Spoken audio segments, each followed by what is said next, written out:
Well, what are you expecting? Good afternoon, everyone. Yeah. Welcome to the Warren Brothers Sports Show. Here on the Warren Brothers Broadcasting Network. Here on YouTube.com. Thanks for tuning in. Yeah. I'm your host, Mark Warren.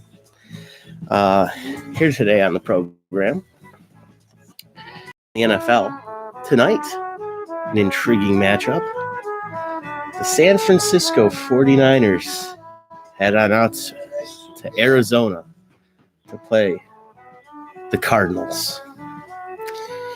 Should be a barometer for the rest of the Browns season, seeing as we have played the Niners and been defeated by them. And later on in the season, we head on out to Arizona to play the Cardinals. Yeah, where are you going to go? Major League Baseball. Exciting stuff here. Washington Nationals, world champions. Showed guts all season long. Oh, more than my son just a mere show for today. wild card team. So a lot of excitement just there. Go on YouTube and you punch in the search bar Warren Brothers Broadcasting Network. You type in on YouTube in the search bar Warren Brothers Broadcasting Network and it'll come up. Yeah. And is that a sports show? What's that? Warren Brothers Sports Show. Broadcasting Network. Broadcasting Network. Yep. Just Warren Brothers Broadcasting Network, and it'll come up. Yeah, he's got a phone number on there. You can call in. What is that number, Mark? The phone number to call in is tell you right now. 216 487. Will it be on the page for him to find it? No, I don't think so. Oh, okay. Okay, you write it down. Go ahead, say it again. All right. The phone number is 216 487 1507. 1507. Which is funny. The last 4 digits are the same as my old landline. I set it up that way. Yeah. And so that's 487 1507. Until 2:00. Yeah, you've got plenty of time to call. Yeah, you got plenty of time to call in. In fact, you're technically on right now in a sense. Yeah. It's pretty funny. It's working for me. But him and I just had a preliminary discussion about Baker Mayfield this morning, so he can work that.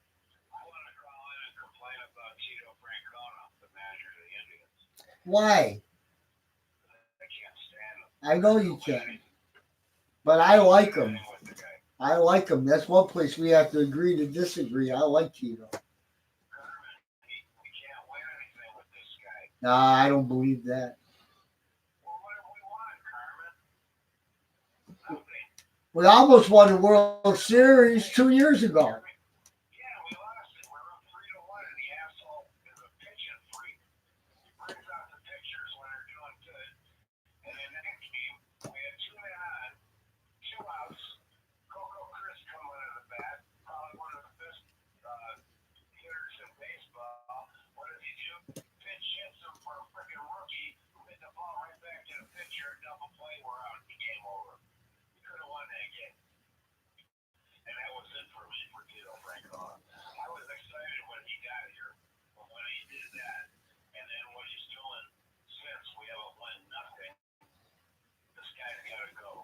Well,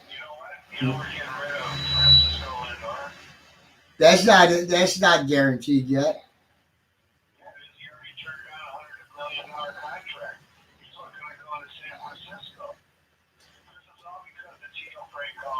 Why is that? What's Tito got to do with Lindor leaving?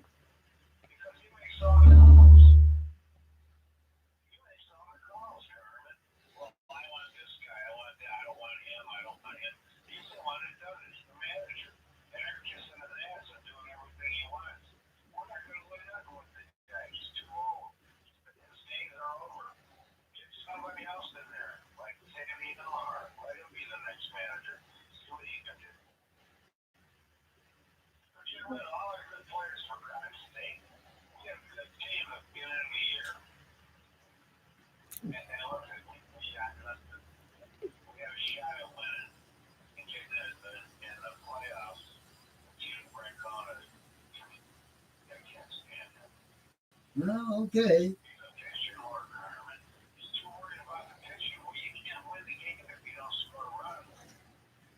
But good pitching wins championships. It did last night. Yeah, you see how great the Astros lineup is and how that worked for them.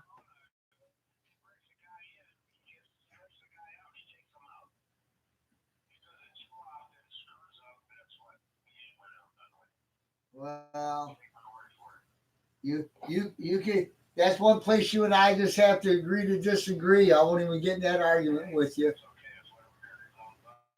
That's right. That's right.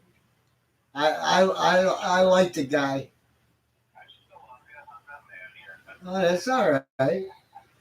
Same here. I don't hate you because you hate Tito. I just don't agree with you. That's all.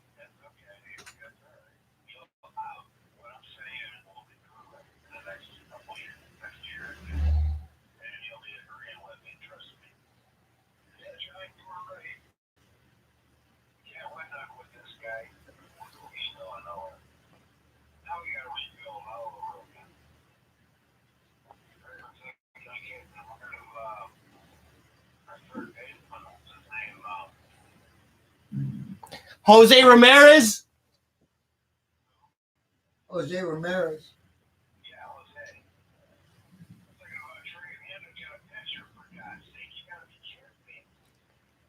Who said that? Who said that?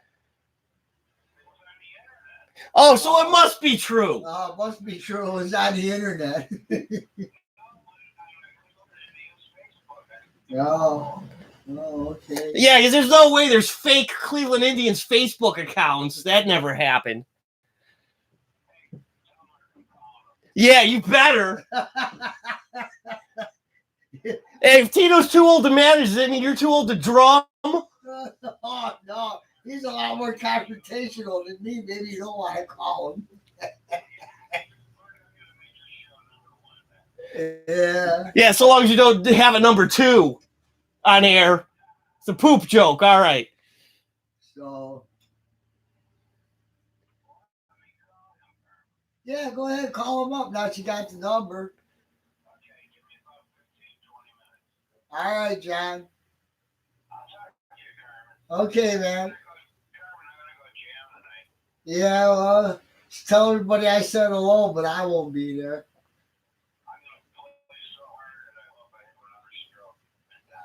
Well, you don't necessarily want to make that happen.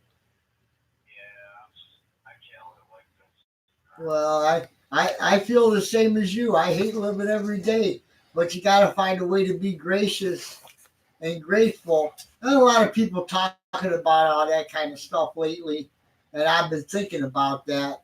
And the big problem with all of this is that, being a Christian is really about our hope in the afterlife. And the church doesn't play that up like it used to. It's more about your best life now. And it's rampant in the church. And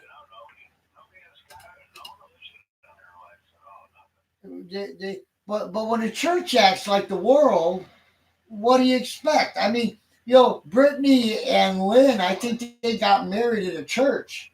I think they got married in the old stone church, I think, downtown.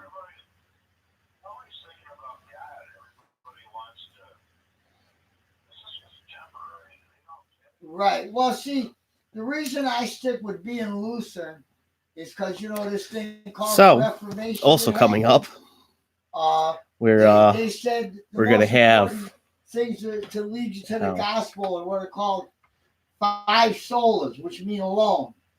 And I've even heard Pentecostal guys talking that way. Some guys are going back to this idea. Is that hockey. Faith Blue Jackets have lost 2 straight. They're now sitting at 5-5-2. Alone, which it's 12 points. 11th place. Also have traffic weather news for you coming up. But apparently we're also going to talk about how Terry Francona should be fired. That's going to happen. Yeah, exactly right, Joshua. Go Nats. That was excellent. You want to talk about that a little bit? And the Cavs. Cavs are also looking good. Thanks for tuning in, Joshua. So in the part of the prosperity gospel thing, health, wealth, and prosperity in Major League Baseball.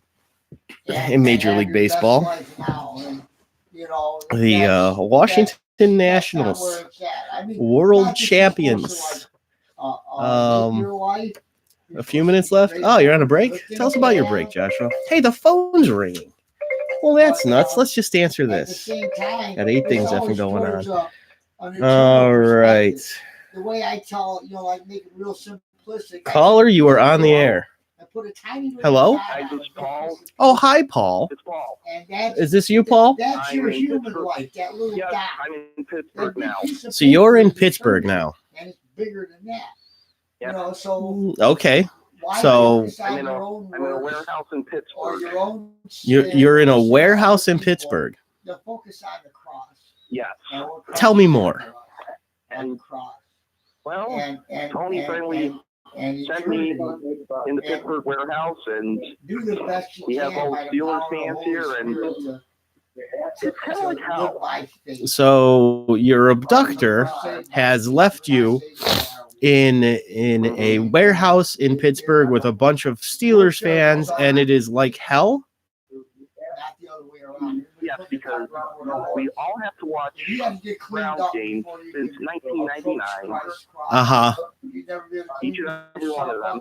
Every single one of them, huh? The only pizza we have is cold and it's plain. So that's why people are turning away from the cold, plain pizza? What indicates a plain pizza? So just sauce and cheese? I don't know. That's kind of delicious to me. I like a good cheese pizza once in a while. I like it too. The prosperity gospel, or but not everyone else does. What a gospel stands alone. Josh brings up a good point. Extra cheese. I could do cheese with the other topping being. They don't precede it. There's some what? Some chips too. What kind of chips? Just plain off-brand chips. Plain. They're plain, huh? So you're watching plain football games with plain pizza and plain chips, huh? Yes. Mm-hmm. Because and there's only 2 things to drink here. Oh yeah, what are the 2 things to drink? They used to have me be the Uh-huh. person that would pray during what I call the worship team. Non-alcoholic beer.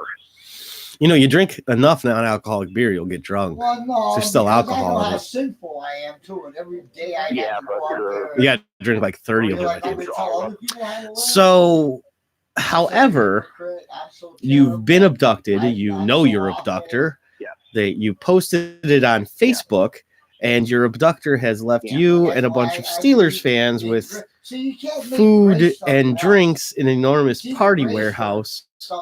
Is what it sounds like. It honestly doesn't sound that bad. You're really sounding like a millennial right now. You're complaining about things not being great, but they still sound pretty good. There's starving children in China, and you're all going on about, oh, there's only plain pizza and plain chips and non-alcoholic beer and diet pop. They're kill for that. China. You have to act like you're in China? And so they didn't do the. I don't understand what that means. Otherwise, and that's why people aren't going to church anymore. Say, I can get the same from. So since things are only okay and they're not great, you're sad and upset about that. Yeah, we have to. But I'm gonna let you go through and call him. My other son is calling him right now.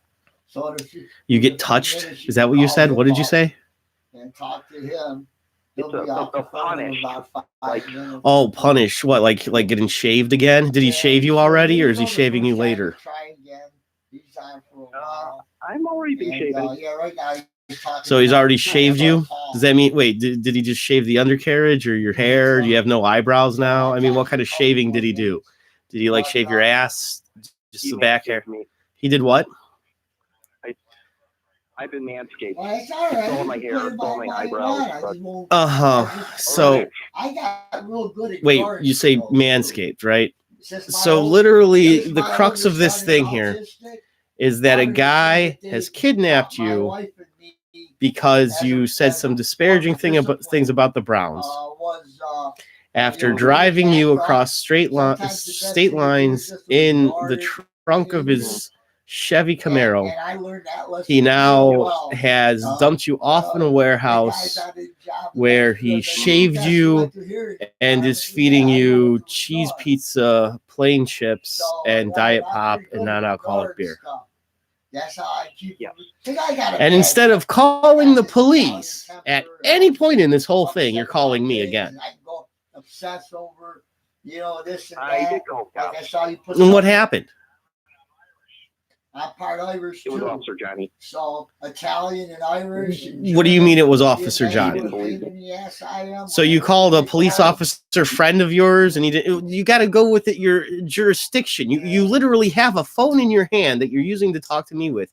It would behoove you to call, I don't know, police in Pittsburgh.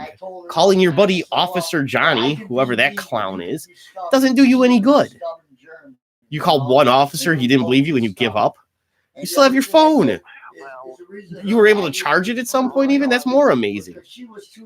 Why don't you and this whole group of Pittsburgh Steelers fans put all 9 of your IQ points together and figure out a way out of there? Is there a window somewhere in this warehouse? Well, I mean, I would hope so. I don't want you to be stuck in a warehouse in Pittsburgh with, flat diet pop and plain pizza. Plain. Does it have wings? No.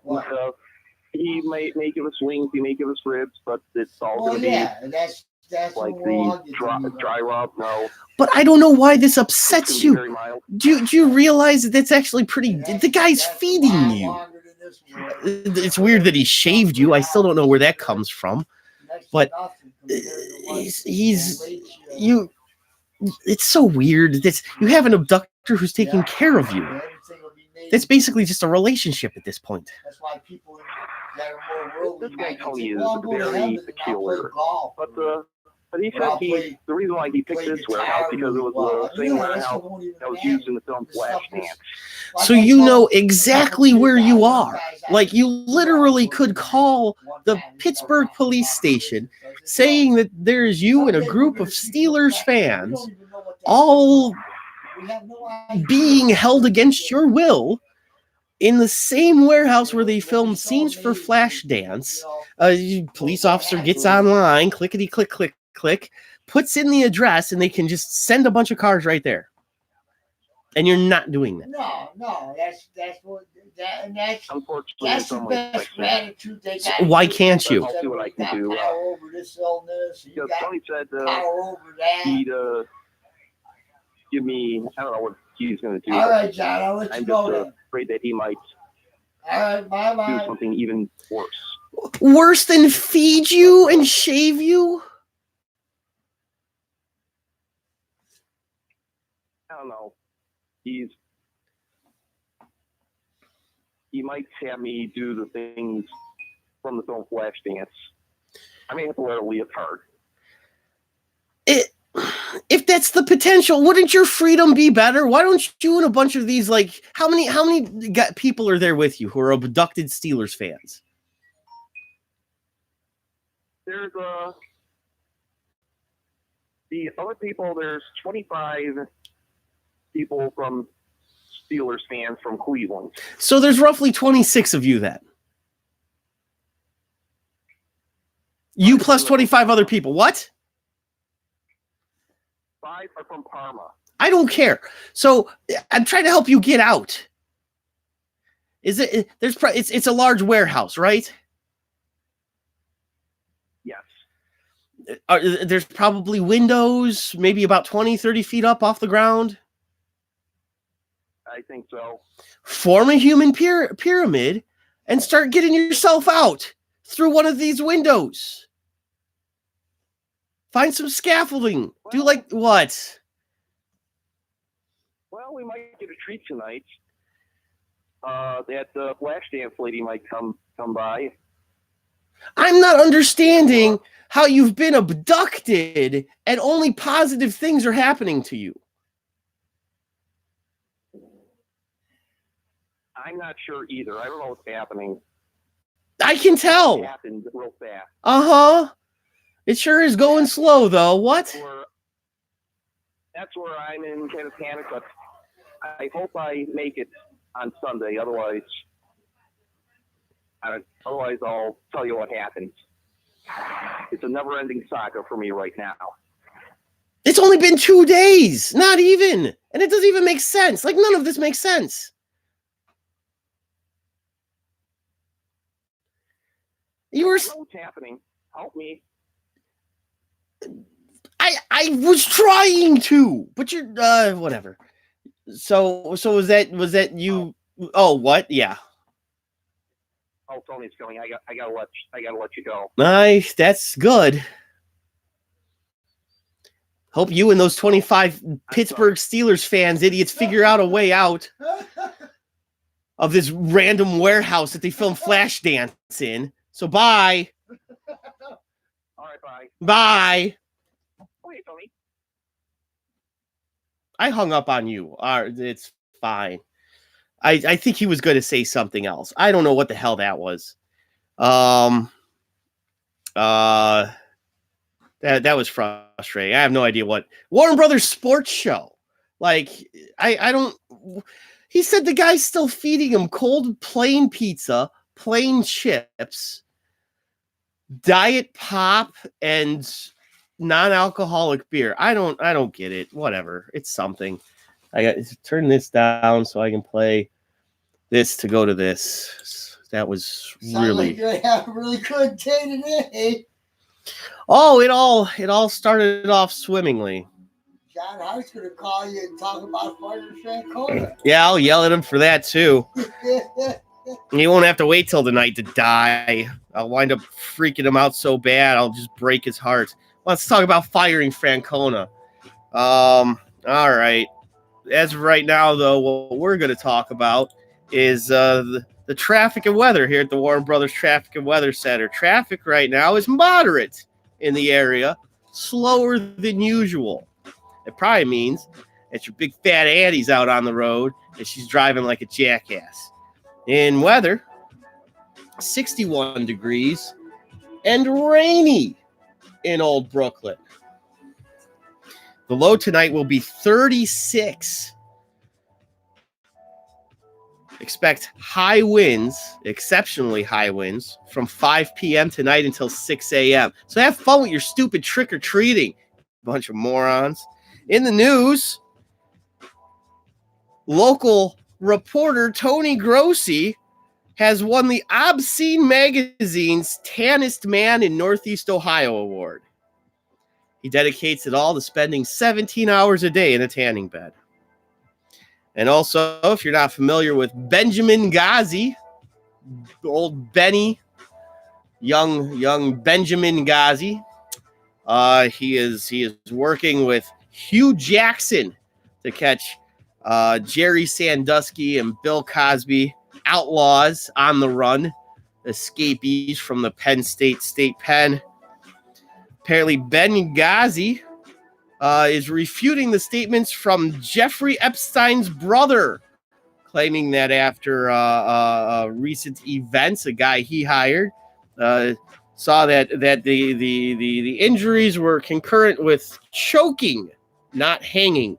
But Ben Ghazi says that he was there and he witnessed the guy, help commit suicide by himself with help. That wasn't structured correctly. I screwed that up at the end. So anyway, Hillary Clinton knows Benjamin Ghazi, and Benghazi was there when Jeffrey Epstein was assisted in killing himself. That's your news from the old Brooklyn news desk. Get this commercial out of the way real quick. That commercial is Get Out and Play with Melody. My niece, Melody Bacha, has an entertaining YouTube channel, Get Out and Play with Melody. If you have kids, nephews or nieces, maybe you're babysitting, or you just like to be entertained yourself, go to YouTube, or you're already here. Don't switch over now, though. Watch this entertainment and find Get Out and Play with Melody in that little search bar thing there, you know? And then sit back, relax, watch the shenanigans that ensue. Now, even though it's kid-friendly, and I'm not just saying this because she's my niece, she's a little 8-year-old genius. It would almost sadden you if you went to school to learn about film. Hello, Epic Radio Show.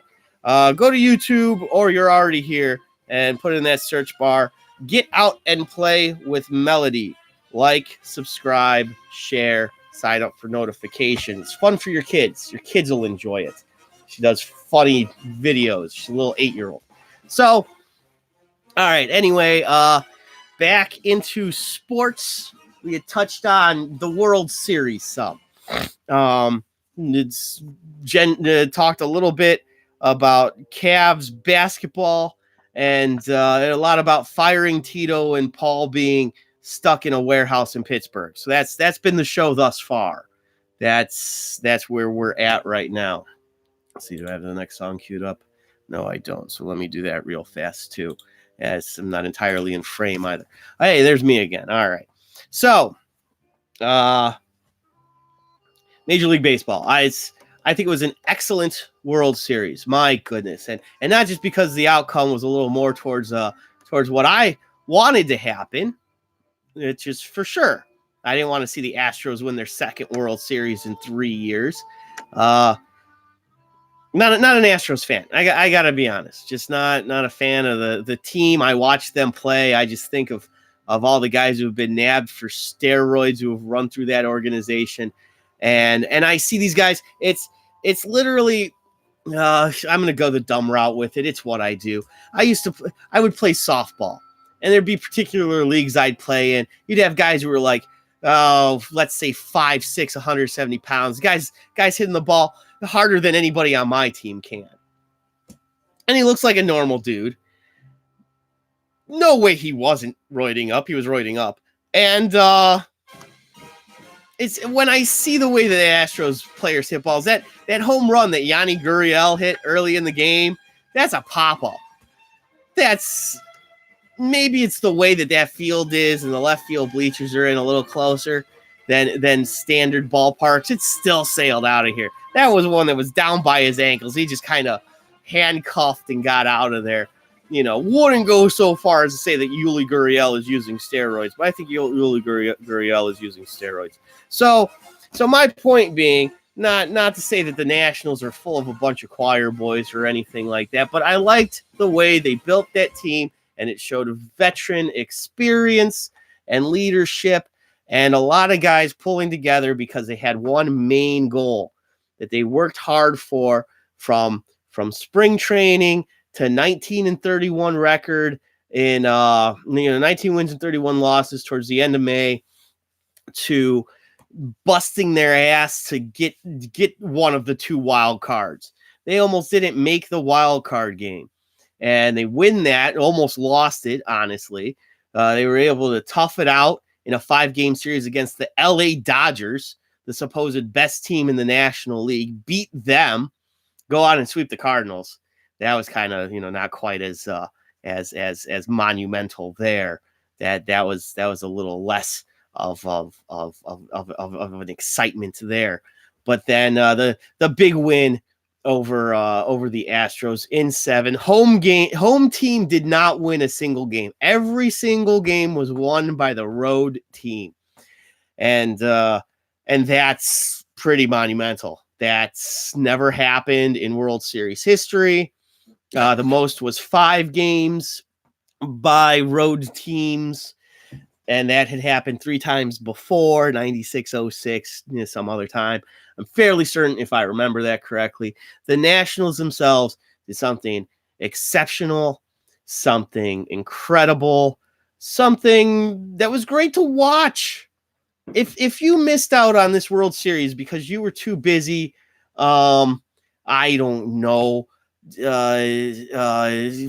freaking out about the latest Brown pseudo news, or if you were so delved into NBA nonsense or even hockey crap, or doing anything else, lamenting over how you'd rather be watching The Masked Singer, whatever your problems were with great baseball. I mean, I'm with you. Sometimes the World Series can kind of suck. It happens. There's been years. I don't care if it's ratings grabs, mildly fixed, whatever. I doubt it. Baseball is the hardest game to do that in. Even if you were to try to, you would most likely not succeed. But just great baseball, out and out. Steven Strasburg won the MVP award. Not to say that I'm surprised about that.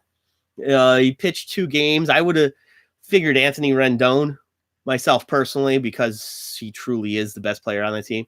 It'll lead to a bunch of offseason questions. We'll do some of that as the weeks go on. I'm sure I'll pester Arthur for that a lot because he'll want to do a lot of minor league baseball stuff. But I'll try to get about 5 minutes of actual offseason type things. Even that stuff's a couple months away. He posted an intriguing thing: 116 days without Major League Baseball. So there's a station that'll play old games from various times throughout history. Most of it's more recent, last 10 to 20 years. I'm sure I'll get my fix that way. I just watch old baseball games here on the YouTube, which I'm pretty sure you can do. I watched some Indians game from '87 last winter when I was hankering for my baseball fix, because the other 2 sports, it's not the same thing. Zimmerman said it the best. And they're lauding him. It was the first pick ever for the Washington Nationals in 2005 when they officially became a baseball team. He's been there for 14 years. The ups, the downs, plenty of those. Awful seasons that the Nationals would have sometimes. I think Manny Acto was one of their managers at some point. I don't know. Maybe that was back when he was with the Expos. Maybe he was that team's manager.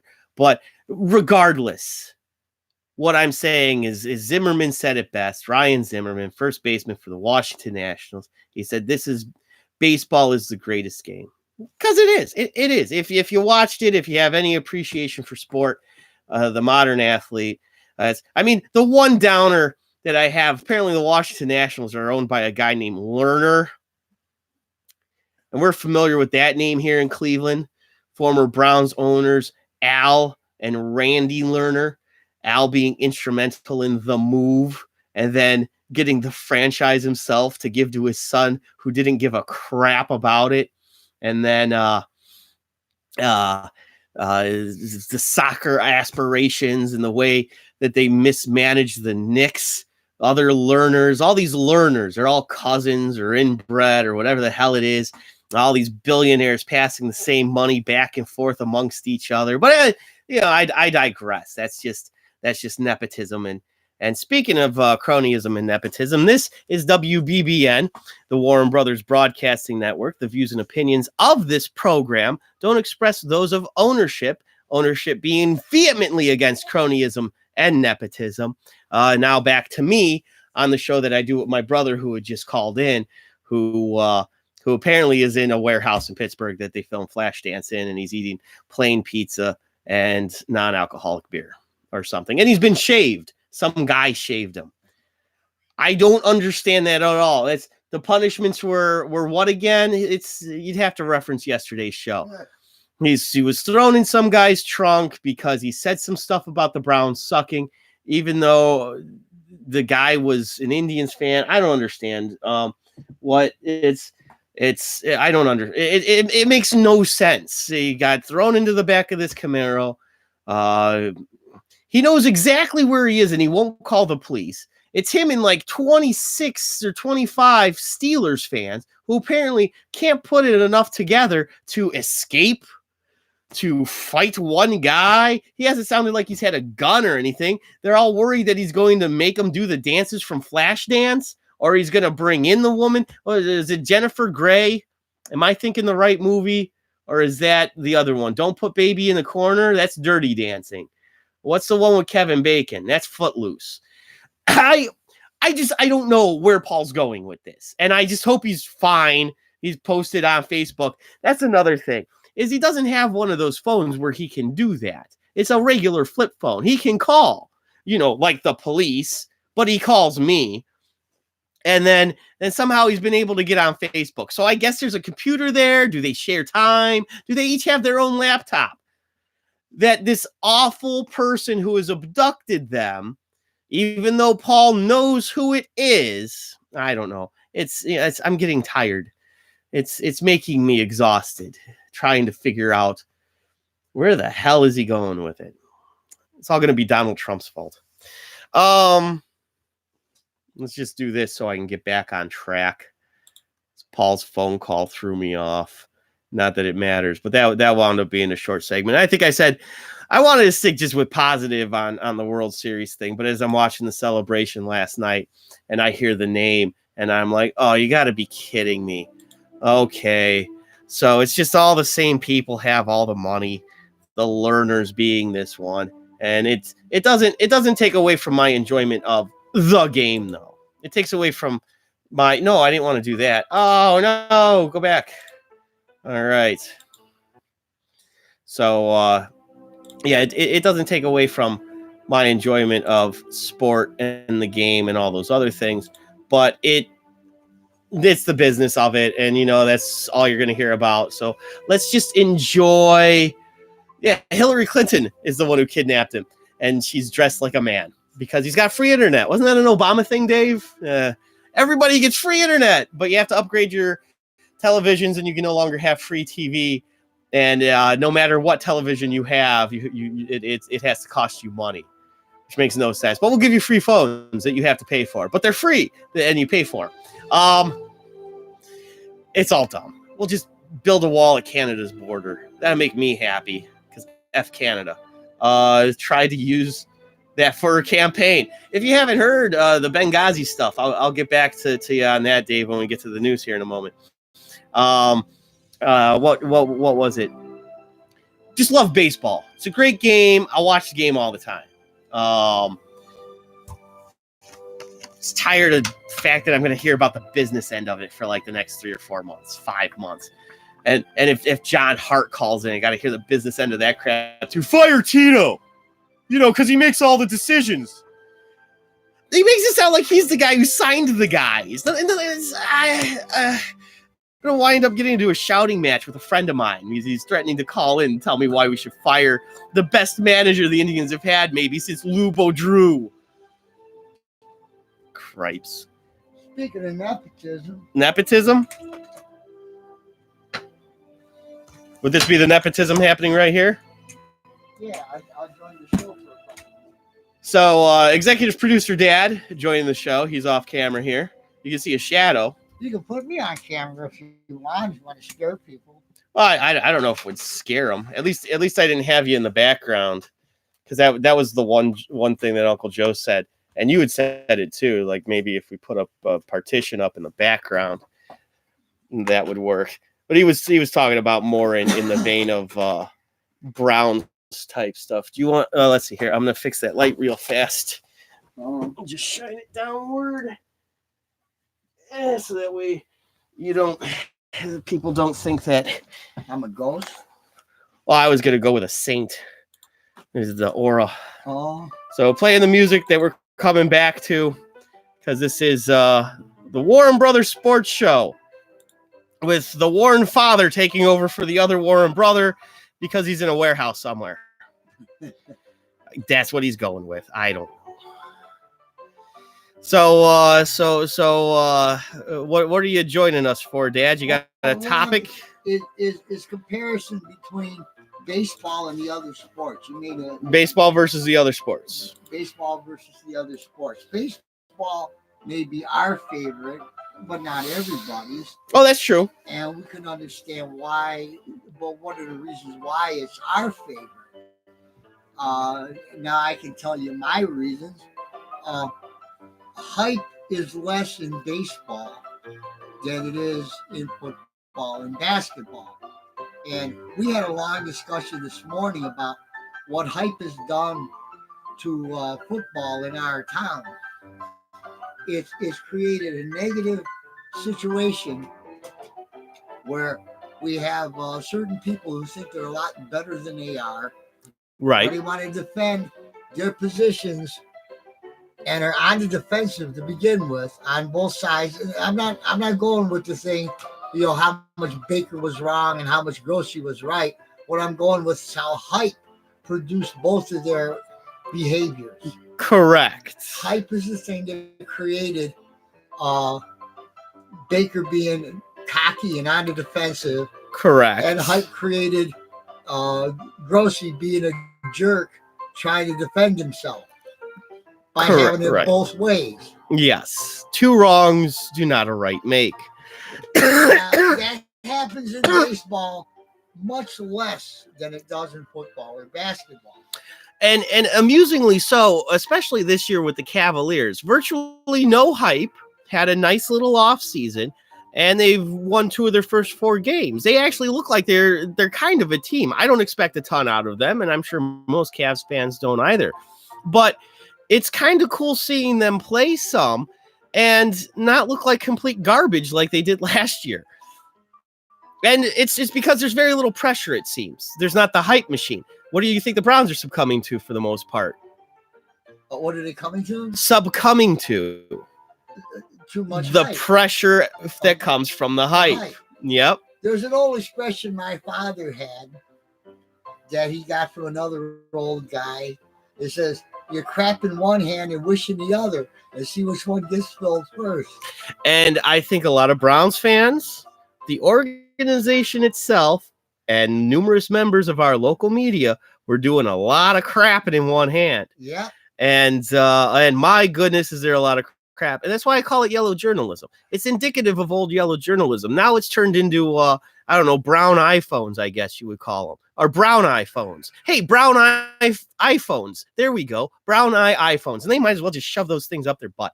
And Baker should shove his phone up his butt too. That'd probably get him off Twitter.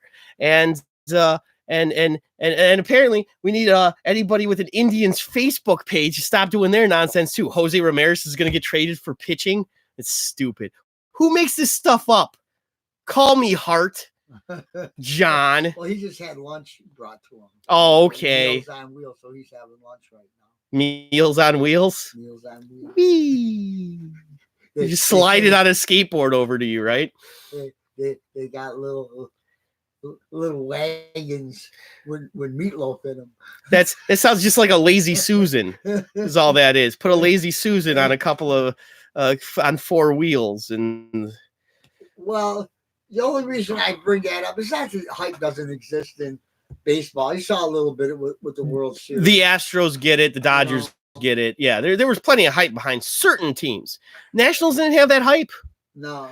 It's why I don't know how much I get to say underdog. I'll probably discuss that more tomorrow in my NFL picks because there's legit underdog stuff in there. And I don't just automatically gravitate towards the underdog. We're in a city where we're constantly considered underdogs as Clevelanders. I can't think of a time where we were considered the pick to win it all or anything like that. Then it finally happens. We're a lock for the playoffs or something like that. I am in no way, shape, or form any type of a sports expert, but I've been a fan of sports my whole life. Correct. I played some football. You did, right? I played some baseball when I was a kid. That kind of stuff. And the thing I noticed the most about it all is that when I watch Baker Mayfield come out on a field, right, I see a young man who looks like he's overwhelmed. And I've made this statement too. He is over his head, and it especially was indicative in these first 7 weeks of this season. And you could see some of it last year. Is that where he is at in his career, especially being a second-year quarterback who, when he plays better defenses, he has issues. And that's exactly where he should be. I would have to analyze the Patrick Mahomes stuff a whole lot more, because everyone saw what that guy did last year and figured Baker would do the same thing. People love doing comps, the comparison thing. Someone else did something somewhere else. This guy will do the same thing because they are similar. But it's not. It's not the same thing. Every situation is different. What was the end result of his college career? Did they win the national championship at Oklahoma? I know that they went to the playoffs. Baker Mayfield was a really good college quarterback, and the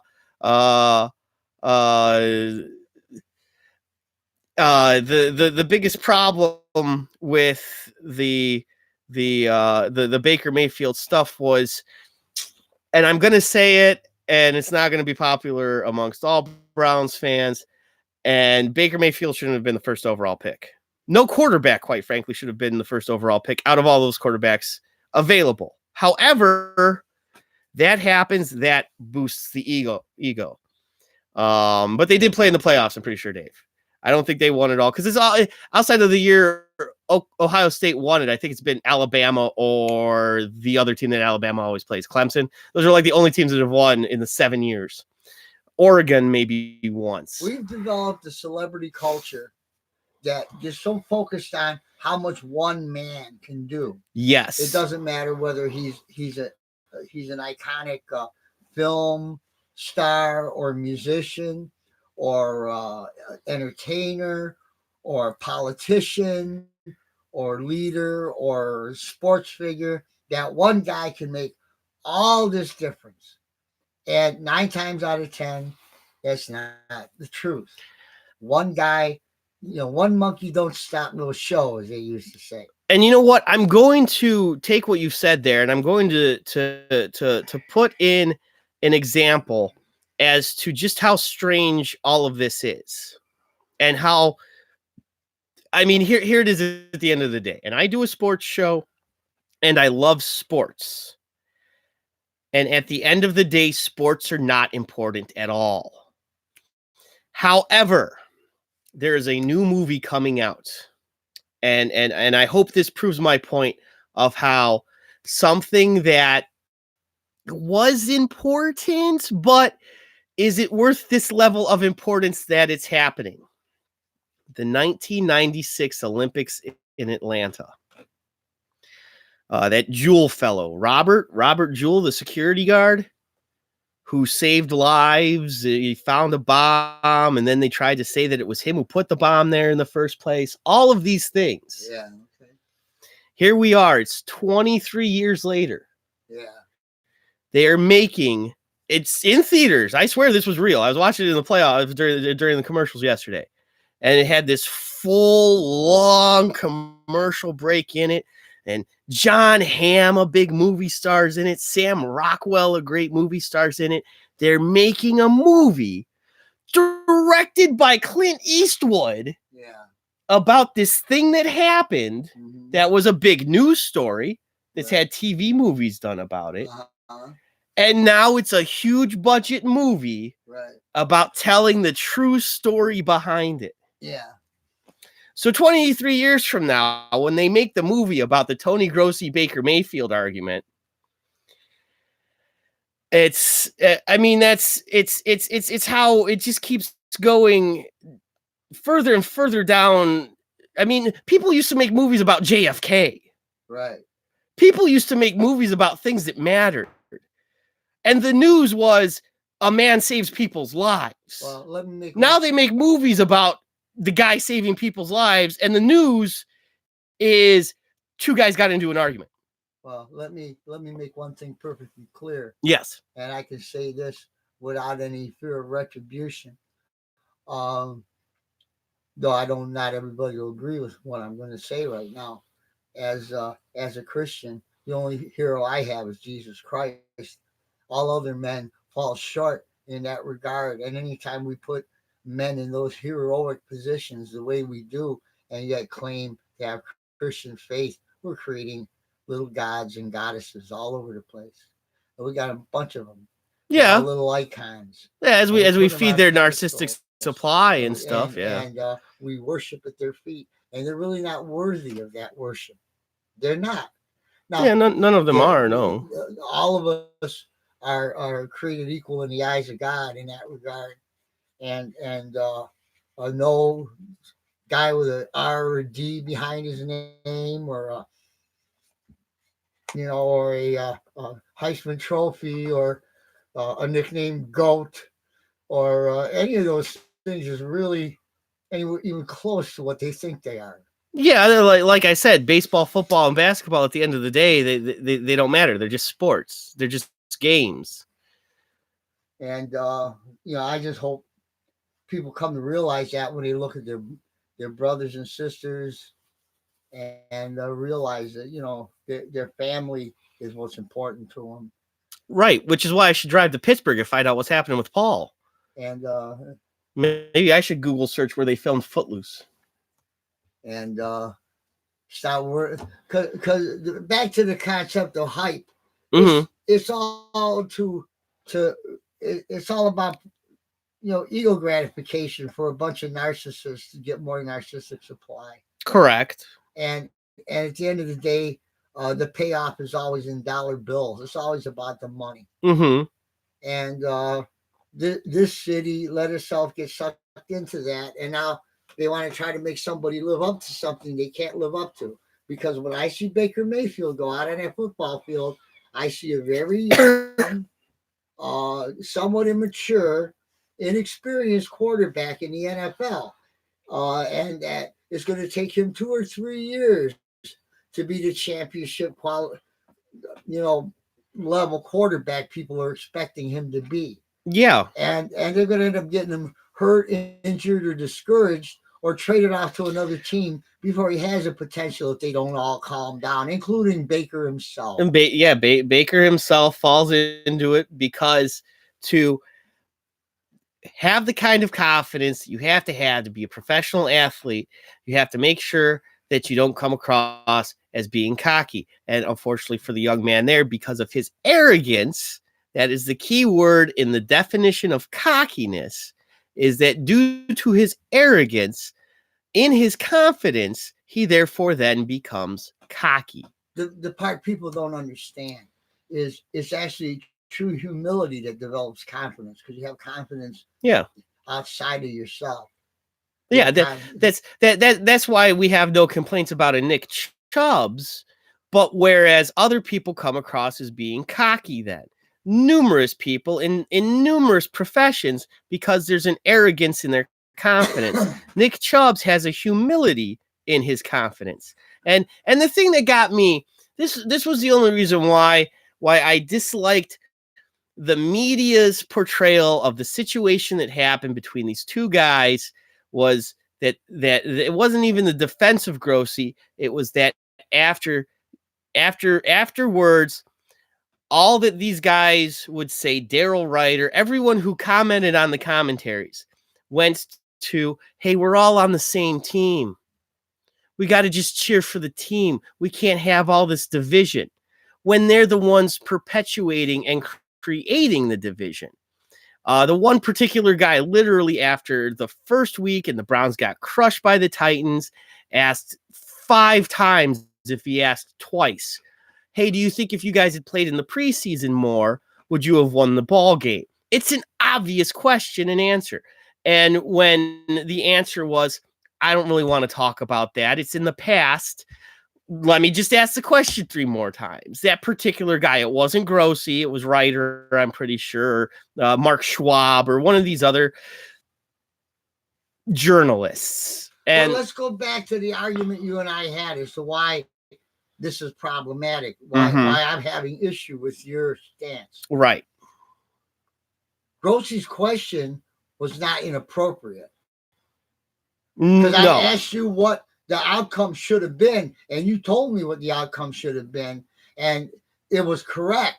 So what the Grossi's actual question, as a question, was a proper question. It was the way he phrased it that was wrong. Right. It should have been about execution, because they did not execute in that final drive before the end of the half.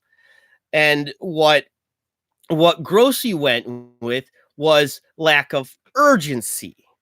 Lack of urgency and ability to execute are related but different. So when one is accused of not doing their job on either end, whether it be the quarterback, the head coach, the reporter, any of them, I'm sure there would be some offense to take. So ultimately, as it trickled down, and then the follow-up question was, are you happy with the results from that drive? You didn't score points, and Baker should have been able to hold it in, be an adult. Even if he's 23 or 24 years old, he is the starting quarterback of a professional football team. That's where you got to just do whatever it is that you got to do, wrangle it in. And if the question is what that question was, where he storms off, you still got to be able to just say, you know what, next question. Well, I've seen other guys handle stupid questions like that, and they will say, well, that's a dumb question, but they don't storm up.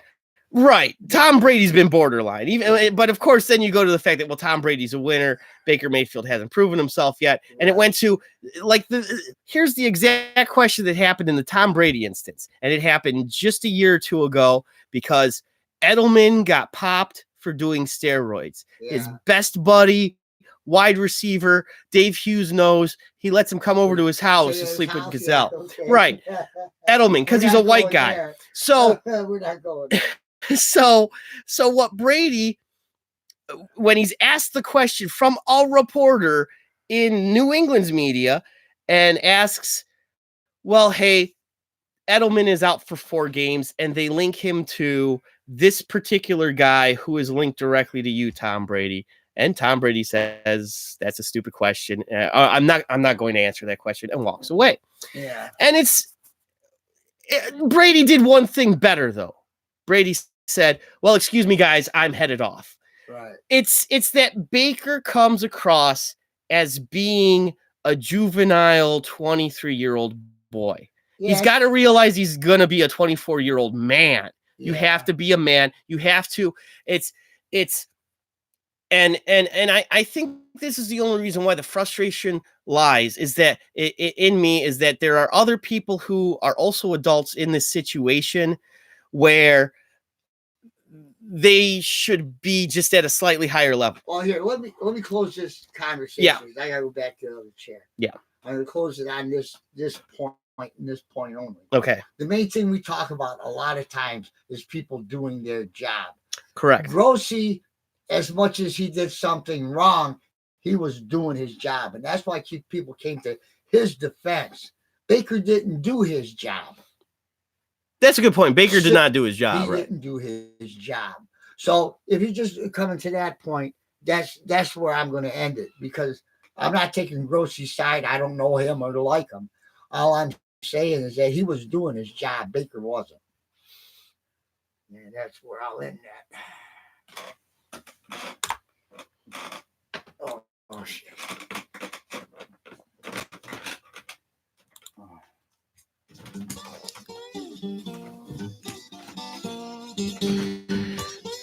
That music there indicates that it is time for traffic and weather from the Warren Brothers Traffic and Weather Center. I'll cue up the next song for when we come back from break. All right. So, in traffic, there's moderate traffic in the area here in Old Brooklyn, and it's slower than usual outside. Weather-wise, here in Old Brooklyn, it's 61 degrees and rainy.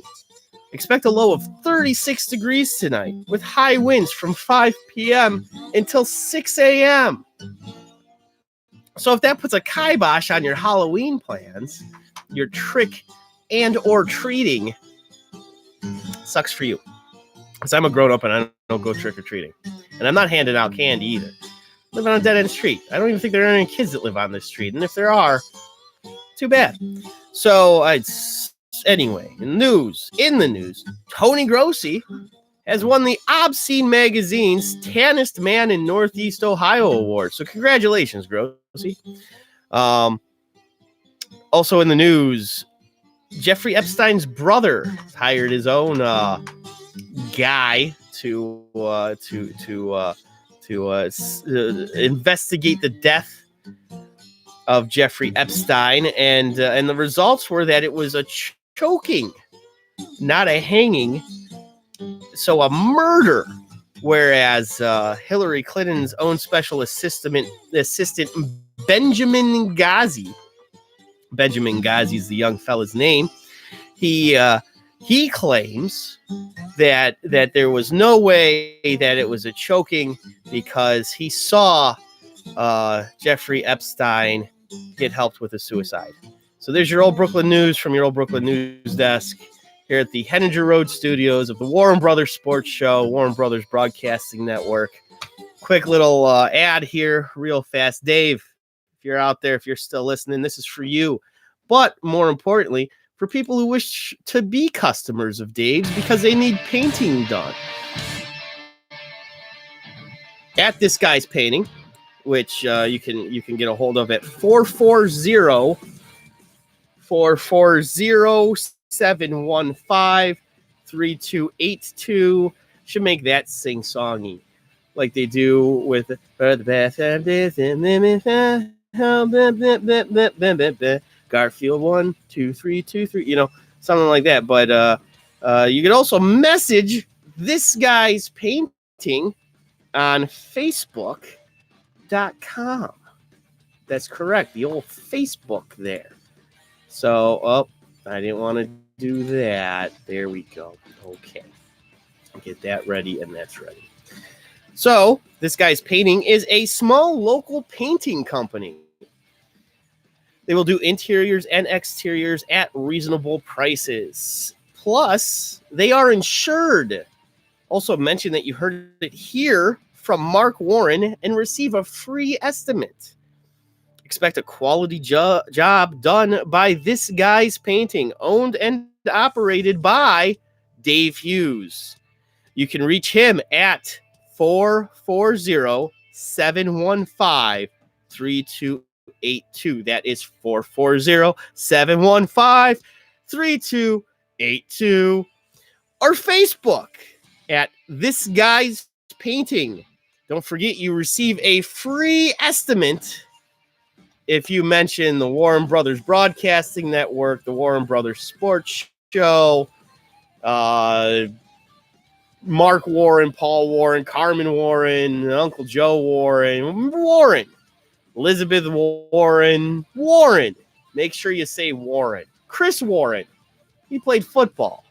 Gerard Warren, another former football player. Say Warren, get a free estimate. Warren, keyword Warren, Warren. Spell it out even. I think Dave knows how to spell.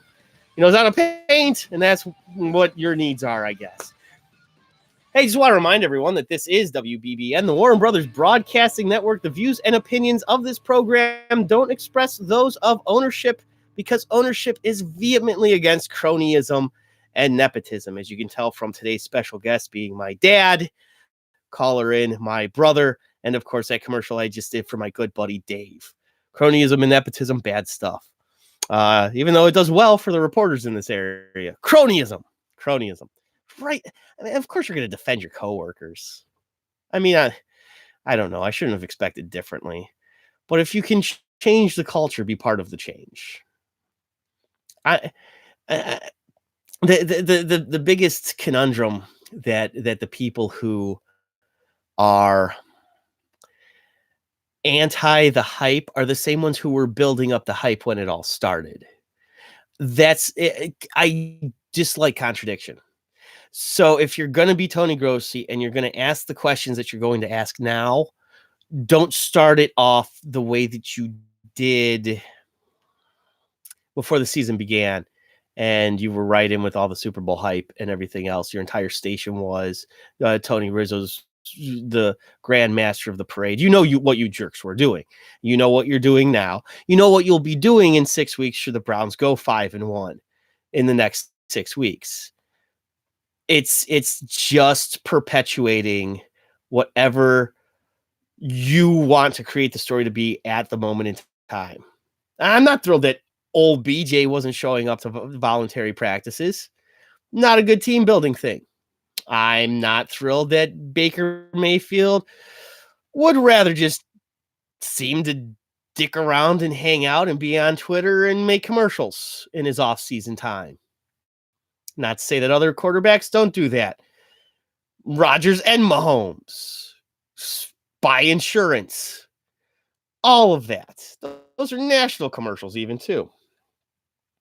No one is right in this. I'm not picking any sides because everybody's wrong. And if everybody's wrong, that's just how it is. That's why I don't vote in elections, because everybody's wrong. I don't care how you feel about that. I'm not going to be Colin Cowherd just saying I'm just right. Each time I voted was for the guy who won, Reagan, Clinton, W. Obama. That was the biggest thing I got from it. Was it just go ahead and find the Colin Cowherd clip when you're done watching this on YouTube. It's out there. It's from yesterday. It was more important that he was right than anything else. And I don't know, they don't show the clip of the way the questioning went down with the Grossi Baker exchange and all that other stuff. And it's just going to be these two. It's going to be knockdown, drag out nonsense. And it's going to be stupid. And we're just going to have another quarterback in a few years anyway. And Grossi probably won't be around either in a few years either. It's all really just going to be moot because it's all just about living in the moment and now and feelings and emotions and a case in point where neither guy cared about the other's feelings. That's where it's really damning. When we talk about these things, feelings, faith, facts, all of it. Neither of these guys were 100% with the facts. Neither of these guys. And so it's become this whole thing, and everything that comes from it is now. In the first place, Mary Kay Cabot never should have lied about the Jarvis Landry stuff. That's probably part of what the problem is too. And, when cronies work together and you're automatically going to dislike Grossi and then you dislike MKC and they all just dislike each other, but you can't publicly fight with the media and hope to win ball games, or at least when you're not winning ball games and then you're publicly fighting with the media, especially your local media. That was where Cowherd was completely wrong on that. The local media are the only ones defending you at this moment in time. No. Thank goodness there's some decent writers still out there. What did I do with that one? That one was good. A guy actually at Cleveland.com of all places. I don't remember the fella's name.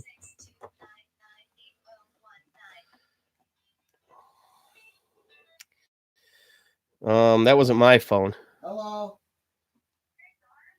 Hi, how are you? I'm just turning that up. I'm all right. What's going on?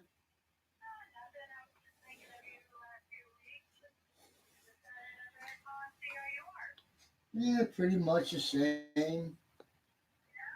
Yeah. I don't have it right at my fingertips. I'm listening to Mark run his YouTube radio show right now. Hey, Robin, what's going on? And Chris Zayner follows it. All right, let's see here. So that's all I'm going to talk about with that at the moment. Yeah. We can get back into that tonight, because this is actual football, and that's what I care about. We're going to talk about football. Let's talk about football. Let's not talk about grown men acting like children. Let's not talk about who's more of an adult and who's less of an adult, and why lies aren't journalism. Mary Kay Cabot. And why people can't just put the actual truth out there. There's even Grossi changed what his comments were when you read his statements, and Mary Kay Cabot backing them up. Try to make it all sound nicer and the spin and everything else. No one is right in any of this. Baker acted childish, so did Tony Grossi. But in the Niners-Cardinals game tonight, this should be a barometer for Cleveland Browns fans, and you should be familiar with what the Niners have done thus far this year. They haven't lost a game. Yeah. The Cleveland Browns got crushed by them 31-3 in San Francisco. And now they head to Arizona to play an improved Cardinals team. I'm intrigued by it. I think there's something happening there. Kyler Murray apparently is an all right quarterback. Apparently, Cardinals win games 3-4-1 or something. Not bad. Apparently this I forget why I'm constantly forgetting this guy's last name. Weirdo guy who's the head coach down there. It was a big deal because he's young college jerk guy and he's buddies with the McVay or whatever fellow out with the Rams. And so here's where I'm going with the Niners-Cardinals thing. If the Niners win tonight, then that tells us what to expect when we go to play the Cardinals. I mean, it happens in a few months, a few weeks here. Oh, I should have said it right. A couple of months. The game's on my birthday, just so you all know. So, when it comes to what the Cardinals can do at home against a really good opponent, if the Niners win by like 3 touchdowns or something, that should make you feel pretty good as a Browns fan. You can go in there and probably win a game. Probably. I'm not saying that it happens definitively, but if the Niners go in there and they beat the Cardinals, well, then you know what's happening. Niners beat you when you went there. Niners go into Arizona, crush them, then you should feel good about that. Cardinals win that game. Cardinals lose by a score, 3 points, a touchdown, something. Well, what are you in line for? What you have to prepare for that week of December 9th through December 15th to get ready for that game. Because then that means you have a formidable opponent there. Maybe that NFC West is the best division in football. Maybe I wasn't giving the Seahawks enough credit going into the Browns game, and even after that loss to the Ravens, the Seahawks. I don't trust that. I don't think they're good. They could wind up in last place in that division, especially if the Cardinals win tonight. So the Cardinals are actually a pretty good team. Their defense doesn't suck. I'm not totally sold on Kyler Murray, but it's another reason why they feel they have to do we're making this big deal out of the Baker stuff. I'm not seeing Kyler Murray be better. Does he have better leadership around him? Maybe having a guy like Larry Fitzgerald around. Oh, one of the best teammates there is in football. There's a lot of weird quality dude. That's the guy that you want on your team. I purposely pick him in the draft leagues with where I could be the king of my draft. Yeah. And if they promoted me, I'm terrible at it though. I'm like an awful fantasy football guy. But hey, give me money. Thing, I have no influence. Because the Redeemer for reach. And Christopher Forrester. I mean, I haven't been going. Then I watch other guys' stuff outside of John Boy's. Almost all of them suck. But anyway. That I go to church. Who is I mean, Kyler Murray's not blowing me away. But I guess what I'm saying. He's a good pastor. The Niners he's not trying to should just crush the Cardinals in this game. I hope they do.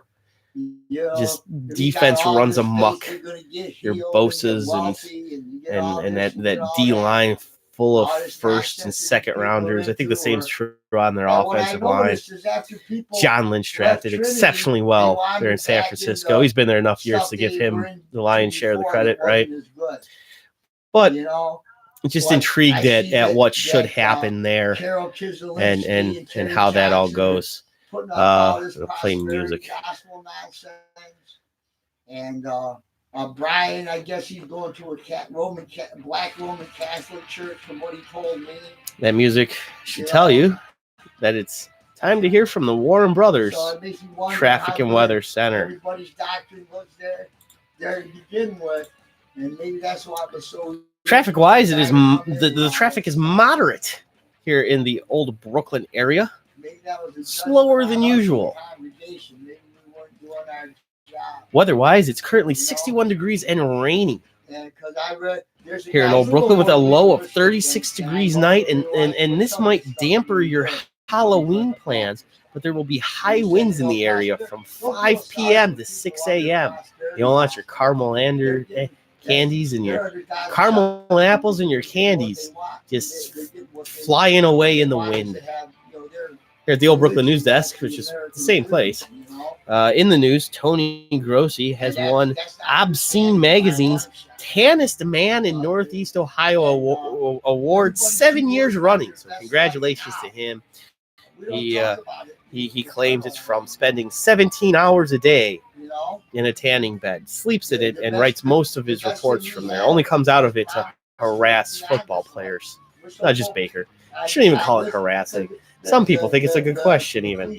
So I don't want to have to fight all day long because I think Tony Grossi can't structure questions the way that he wanted to, even if his intentions came from the right place with where the question was going. You listen to it and you read that question. You didn't seem to have a sense of urgency.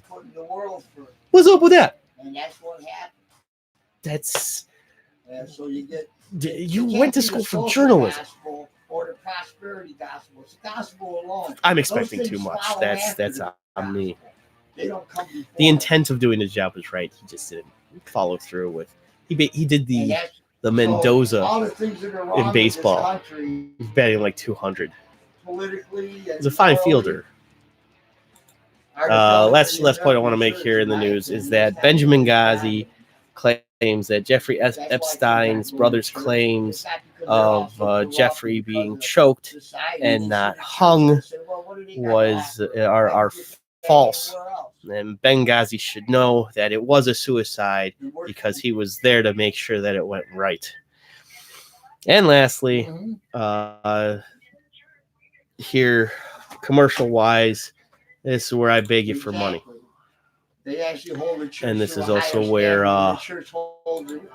Paul would normally do his random thought of the day, but he's held captive eating plain pizza in a warehouse with 25 Steelers fans in Pittsburgh.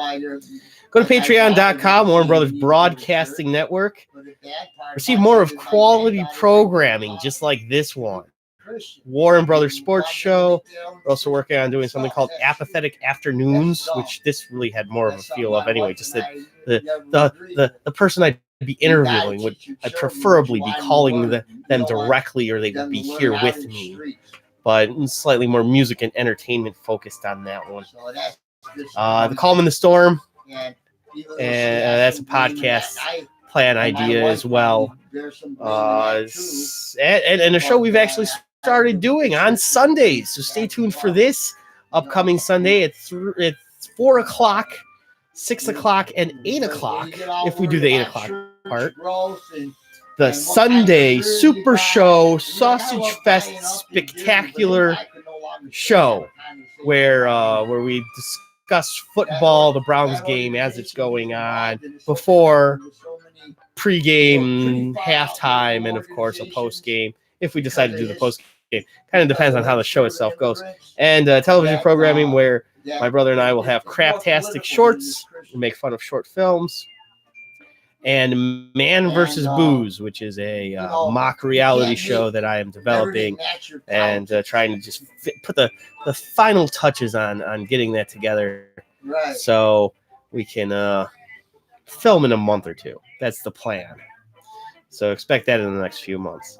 For just $5 a month at patreon.com, find Warren Brothers Broadcasting Network in the search bar, and then follow my daily Patreon-only blog, as well as when you contribute, that makes you a producer. So you can tell me what you want. And, well, I kind of got to throw out the part about keeping Paul off the streets, because apparently he's just gone. He's abducted. He's in a warehouse in Pittsburgh from last he called. And just remember that at $5 per month, that subscription there, you spend more daily on a cup of coffee or a certain fast food future crap burger.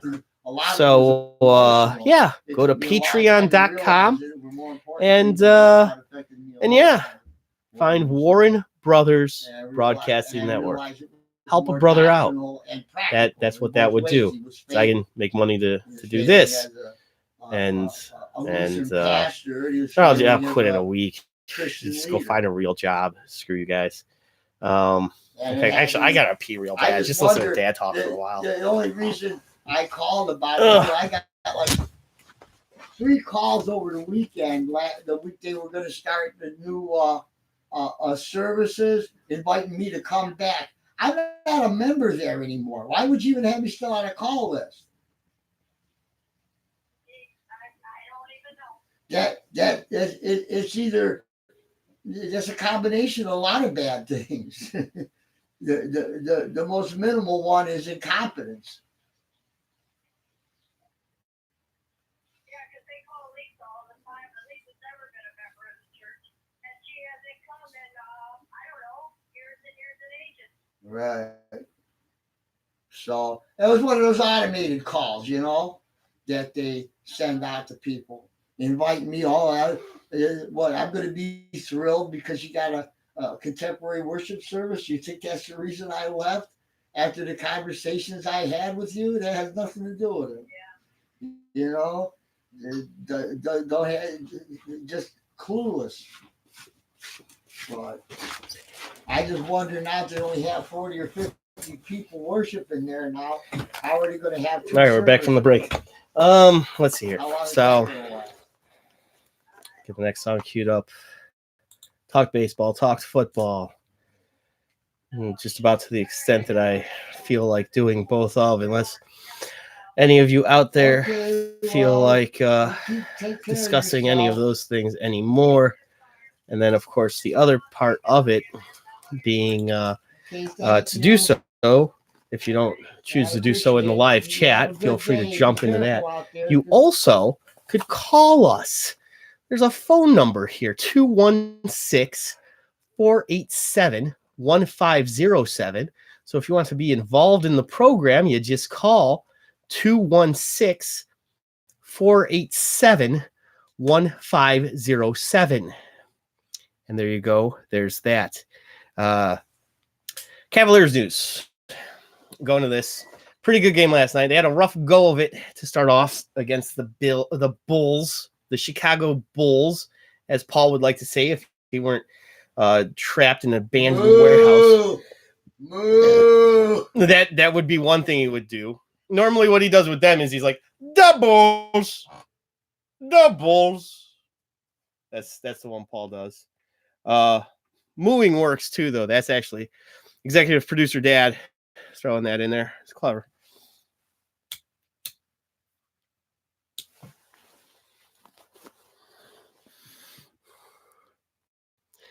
The Cavaliers won that game 117-111.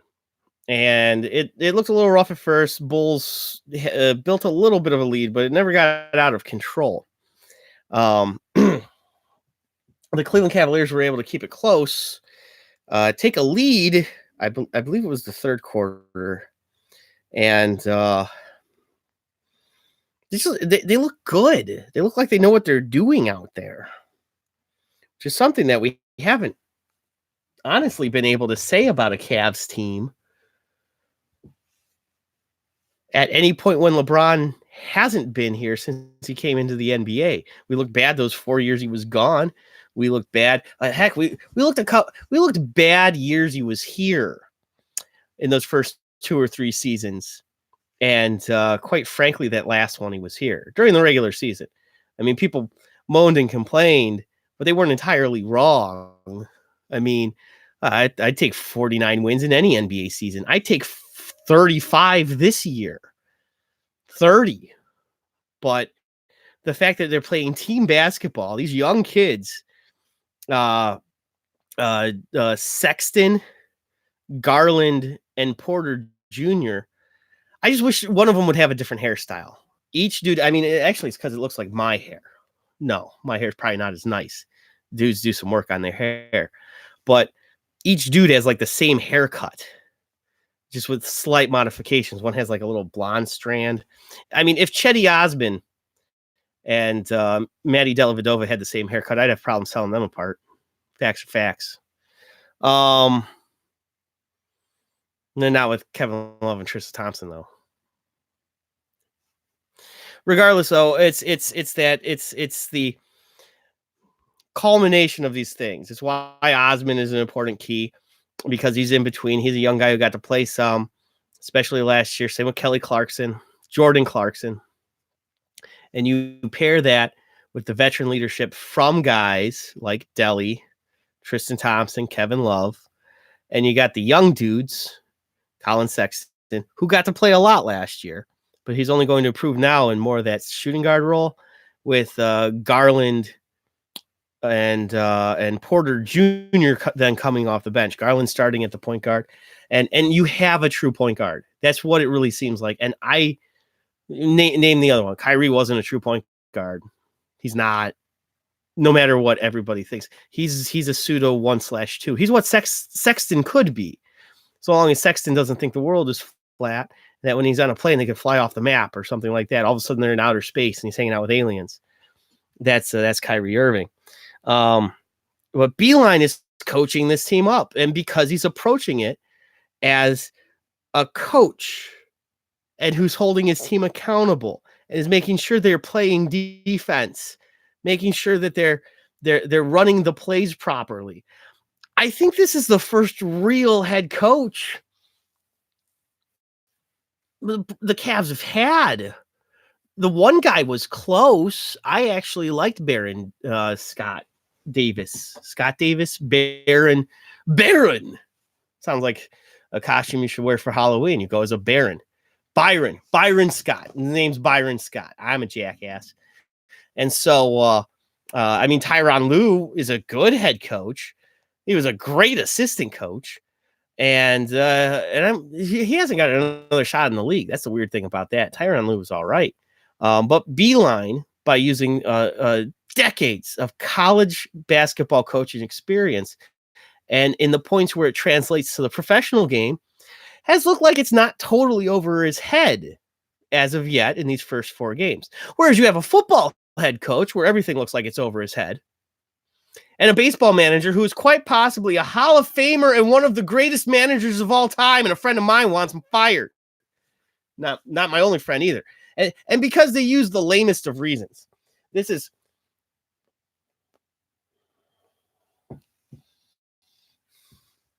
But what has he done? We didn't win everything, so he's terrible. And the thing is you heard it in the first segment. It was queued up loud enough on the mics. I'm sure it picked it up. Is the reasoning for it, and the phony vindication is John Hart. I'll name drop.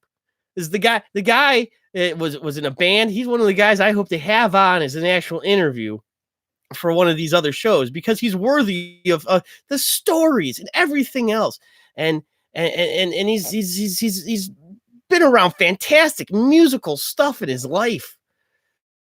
But then his take on Terry Francona, in the next 2 or 3 years when the Tribe doesn't win it all, that'll show you. That doesn't prove anything. There's 30 teams in Major League Baseball. You act like every team wins every year. The Yankees went for the second time in the history of their franchise to go a decade without winning a championship. That's the outlier. That's the impossibility. That's the reason why all these other teams don't win, because you have one team who's won something like 20% of all the World Series, 25%. When the majority of the winning in the NFL has been done by the Patriots, Steelers, Cowboys, something like that. Only 4 teams have won 30% of the Super Bowls. It's it's the way sport is. It's as explainable as it is inexplicable. Unexplainable? Irregardless. However, whatsoever. All I'm saying is that if your claim is that you're going to be right because you predict the hardest thing to possibly happen isn't going to happen, that doesn't make you right. The Indians not winning a World Series isn't because Terry Francona is a crappy manager. Let's get Sandy Alomar Jr. in there to see what he can do. Oh, hey, now we've got losing records. Oh, we never should have fired Francona. That's going to be the same exact guy making the same exact statement. Well, we don't know if we never try. Yeah, you see what's happening since you tried the Kitchens thing? Now you know. Morons. I mean that the nicest way possible, too. These people are friends of mine. And, the cronyism, nepotism stuff, which it's time for, because here at WBBN, the Warren Brothers Broadcasting Network, the views and opinions of this program don't express those of ownership. Even though I'm both guys, I'm the host of this show and I'm the ownership. Ownership is vehemently against cronyism and nepotism. Now back to myself, who is the host of my own show here. And all I've talked about today is the cronyism and nepotism running rampant, nepotism throughout Major League Baseball. All the same guys own all the same franchises. Well, not even Major League Baseball, but all of sports. Guys with the last name Lerner owning several franchises throughout sport, and then cronyism, which the football team itself is just as guilty of as the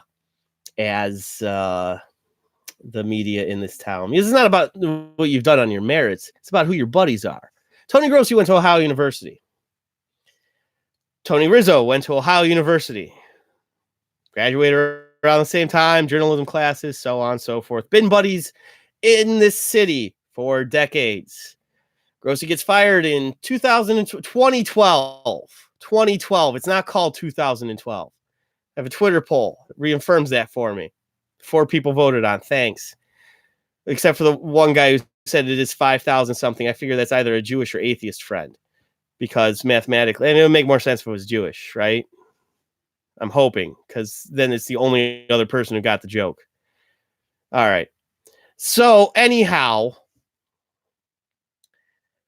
you see the cronyism happen when the one guy gets fired from a gig in 2012. His other buddies got an established gig at another place for about 4 or 5 years. Oh, hey, he's working there within 5 days. Huh. He actually quit. The plain dealer, I think, is the official. He had gotten demoted and then quit.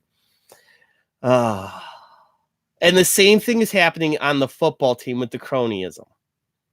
Oh, hey, my buddy plays for the Giants. Let's trade for him. Even if it's altruistic, it's still cronyism. I don't know. And that's the point where we're at with why we hired the head coach that we have. And I'm not going to just out and out say that the season's lost and it's all over. Burn the stadium down. Piss on it to extinguish the flames and shovel the ashes into the lake, which Paul can't do anyway because he's trapped in a warehouse in Pittsburgh eating plain pizza and plain chips, watching Flash Dance or whatever the hell that narrative was. I don't get it. No control on this show whatsoever. Because Paul does that. He had his random thought during the first segment of the day. That's how it worked. So anyhow, to wrap up this segment and to make my point, at least as clear as I'm trying to, is that if everybody's wrong in the situation, Browns, media, organization, fan base, because us as fans are wrong. Admit to it. Us as fans, if you had them at better than 2-5 or 3-4, you're as much as part of the problem. I know I am. Anybody who thought that they were going to be better than 3-4 right now and is trying to blame everyone for everything and listening to the national pundits who only are going to talk about what they're allowed to see and what they're exposed to and the clips and the sound bites and everything else, whether it be the Browns organization perpetrating it themselves or the media in this town perpetrating it. Don't go to Cleveland.com for most things. But there is one good article out there about how the Mayfield story isn't even a story. It's 2 guys. They got into an argument. They're going to continue to argue because they've always argued. And it's stupid. And Baker better grow up. And that's unfortunately all there is to it because that's just the way it is. It's how it's got to be. And it's unfortunate. But that's how it is. That's where we're at with that. So the Cavs won. Hey, they got another game tomorrow night in Indiana against the Pacers. That's for right now. Your final weather and traffic update. Traffic is moderate in the area, slower than usual. The weather is currently 61 degrees and rainy in Old Brooklyn with a low of 36 degrees. Expect high winds tonight from 5 p.m. to 6 a.m. Make sure that your kids don't fly away whilst trick-or-treating. However, unless they are a little witch, I guess that would at least be entertaining. Not that I wanted to play The Entertainer because I said the word entertaining. I wasn't done with the other song. Just play the other song when I come back, I guess. Because I said the word entertaining, so The Entertainer should play. In the news, I've already told you about the Tony Grossi Award winner. Now, not the Tony, there's no Tony Grossi Award. That'd be for bad journalism. But Baker Mayfield has also won an award from the Obscene magazine. This just announced for biggest crybaby in a professional sports team. So that's way to go, Baker. You're both a couple of winners. Also, another piece of news.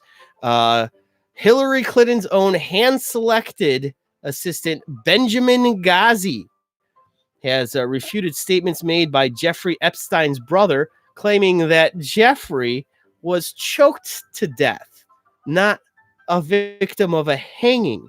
And Benghazi knows this for sure because he was there watching that the suicide went through as planned at the hands of murderers. So that's your last bit of news there for today.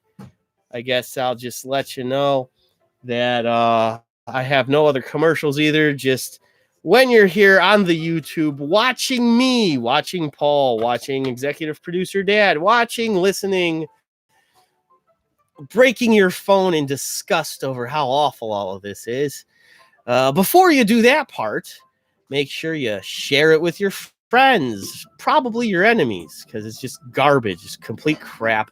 You subscribe to get notifications on your new phone that you have to get to replace the busted up one that you've just broken in disgust.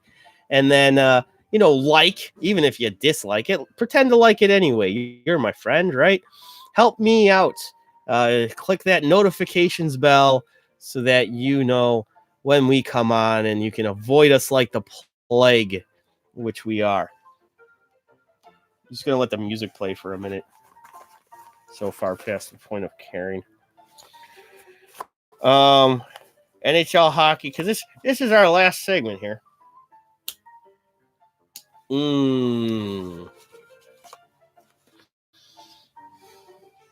Organic e-cigarettes. Smoke one today, because it's not really smoking. It's just an organic e-cigarette. No need to charge them. No need to plug them into a wall. And you most likely won't wind up in the hospital because it blows up your face or gives you some weird illness. It'll give you an illness that you know that you're going to get 40 years down the line or so. Starts with a C.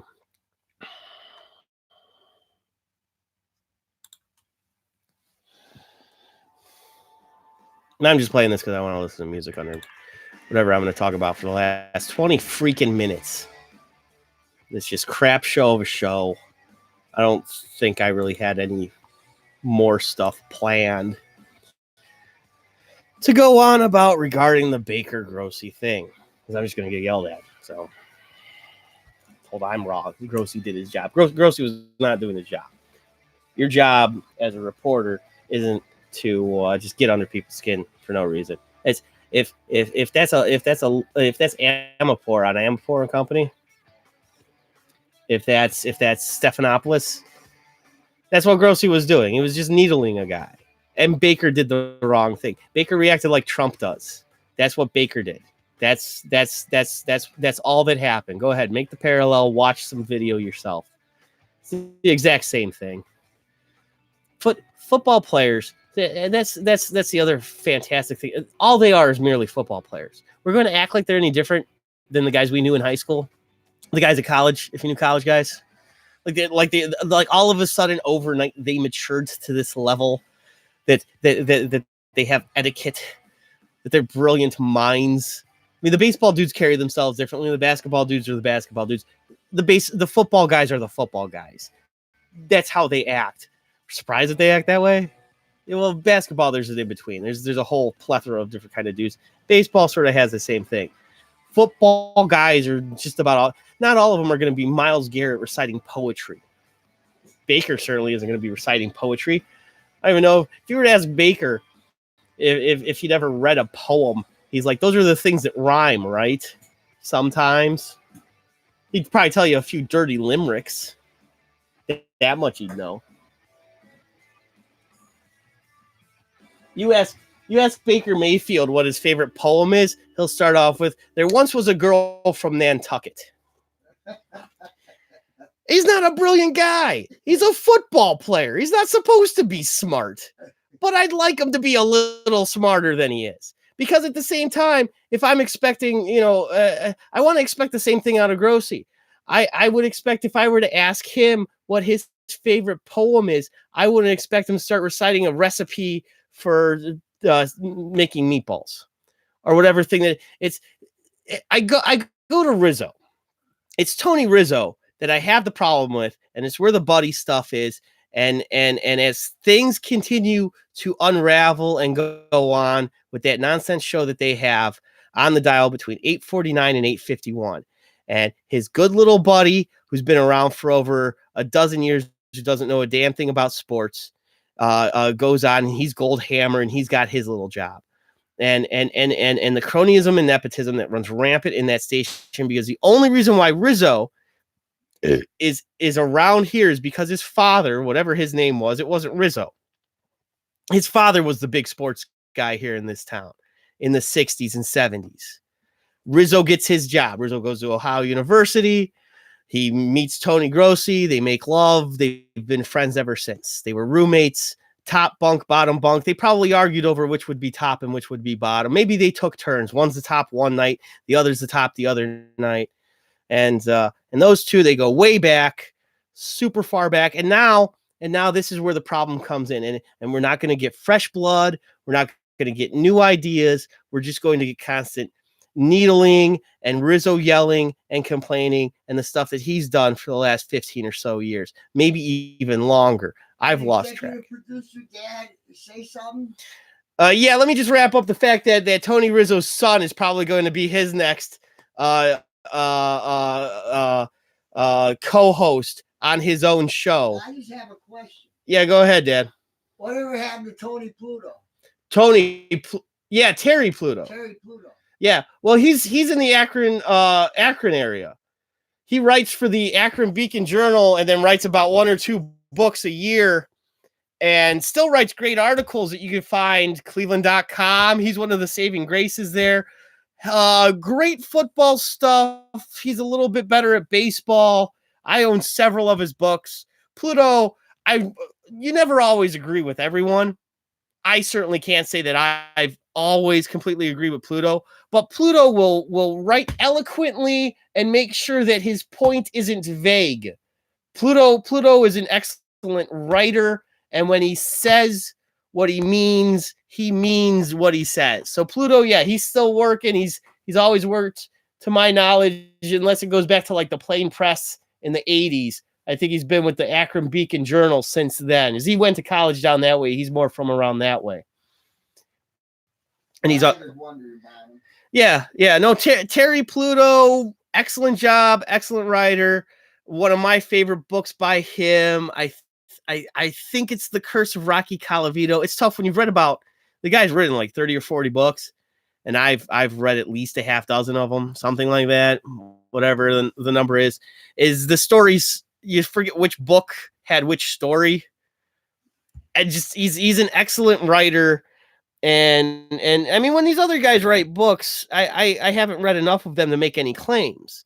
So I'm not going to say, oh, Tony Grossi is a terrible writer or he's a terrible beat reporter or anything like that. He comes across as being him, Rizzo, every single guy at the place on the dial between 8:49 and 8:51. Certain guys at certain other stations. It's more important to push narratives. And when we see it in the liberal media, that happens all the time too. Even in on Fox News, it's more important to push whatever the agenda is than to get to the origin and the problem. It's more important to be confrontational and be Geraldo when you're pretending to be Hunter S. Thompson and you're not even close to being Walter Cronkite. I screwed up my own thing here, but my point is these guys are putting themselves in the stories, and even the stories themselves aren't stories, so that the guys in the centerpieces don't matter either, and it all should just be about football.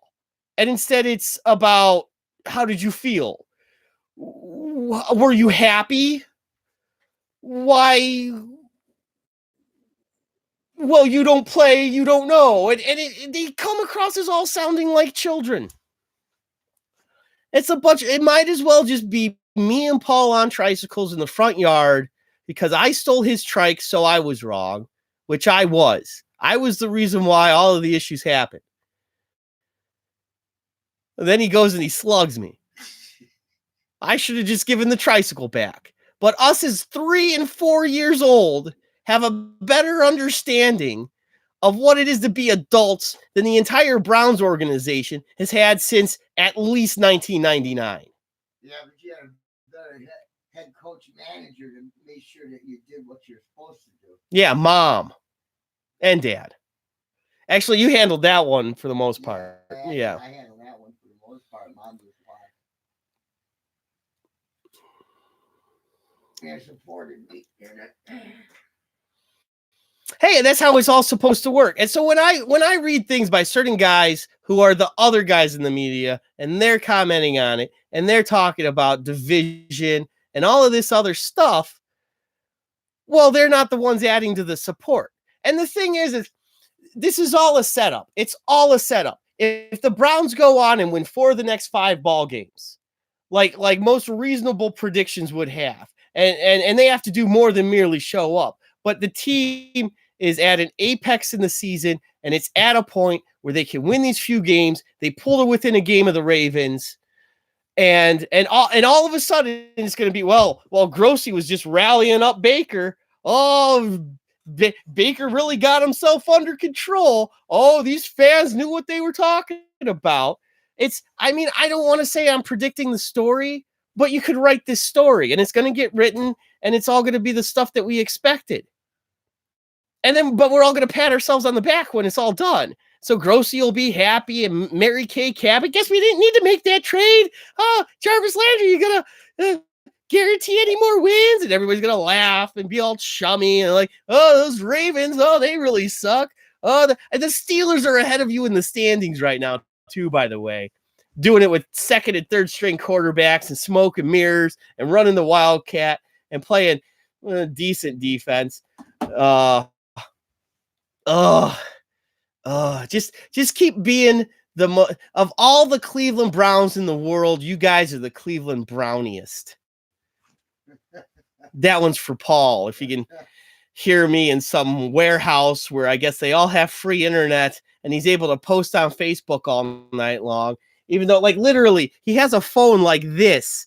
It's like a 7-year-old phone and it's awesome and it's great because it's still got the keypad, but you can't just log on to Facebook and start like tweeting and all sorts of stuff from it. So wherever he's doing that from, in the warehouse where they filmed Footloose or Flashdance or Dirty Dancing or Filthy Lovin' or whatever the name of the movie was, he said it, help him out. I guess he's in Pittsburgh in a warehouse being held hostage by someone he knows and can describe completely. And as he's held hostage, his biggest concerns are the fact that the food and beverages are inadequate, that he's being served while he's held hostage with 25 other people who can't, and none of them can figure a way out of their captivity, which sounds more like a party, quite frankly. So a woman from Flashdance is going to go flash them and dance or something. And his biggest concerns are the fact that the guy who abducted him might make him do the dances from Flashdance, which is weird. I don't understand that at all. And the guy shaved him. Oh, he was going to egg him, roll him up in toilet paper. I guess only the shaving happened. It's weird. I don't understand it at all. It makes no sense. None of it makes sense. None of it ties in together. I have for the most part. I don't want to talk hockey. The basketball stuff is what it is. I'll give you more tomorrow. Maybe I'll preview the Cavs Pacers. You go into Indy. You actually look kind of good early in the season. So what I'm getting out of the end. Gotta just take a big old crap after the show. The show was a big old crap. Washington Nationals are your world champs. Played excellent baseball in the 7th, 8th, and 9th inning. Zach Greinke, crazy Zach Greinke, looked like he was going to win the ball game single-handedly. He recorded 7 of the first 12 outs. I remember specifically, like one strikeout, if I recall, but had balls hit back to him on 5 plays. Like he literally didn't want the defense to do anything. He's pitching, hit back to me. I turned this double play because I gave up a hit. Showing, what a former Gold Glove starting pitcher does. It was reminiscent of Maddox. So despite Greinke's best efforts, and if you really want, I can give you the Bauer-Greinke analogy. A lot of similarities between the guys. Crazy, just crazy. Batshit crazy guys. That's just what I'll go with for there. If you want anything else? At me. Twitter, at Mark Warren, 216. Instagram, at Mark D. Warren, 216.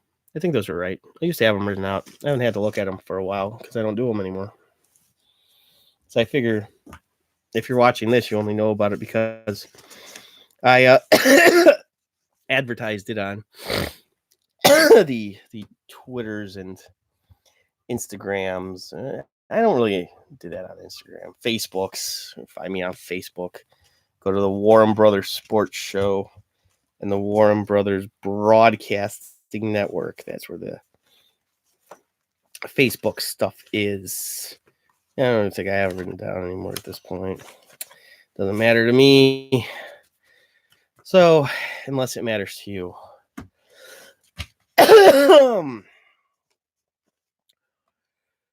All right, then NFL wise, I would say watch the Niners Cardinals game.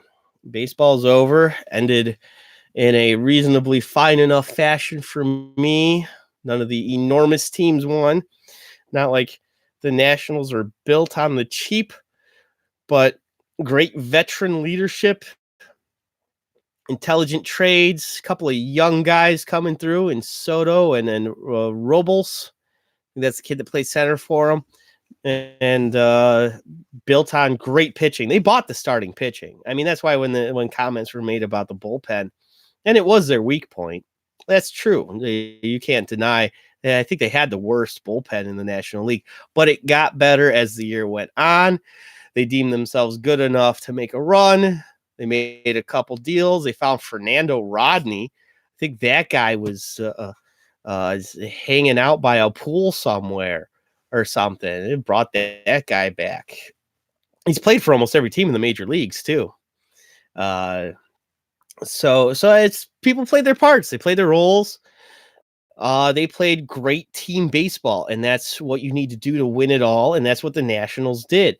No knock on the Astros for getting as far as they did, but they don't feel as much like a team as the Nationals did. And it's probably really strange to say, seeing as the Nationals are a lot of parts that got put together this year.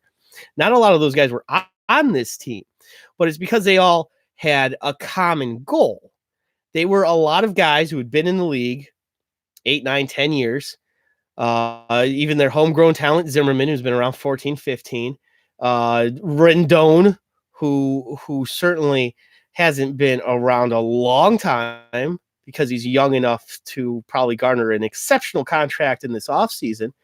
6-year veteran, something like that. For the most part, homegrown talent. I don't remember if he came up through their system or if he was traded for. But a guy who's been on that team for several years. They found a combination that worked.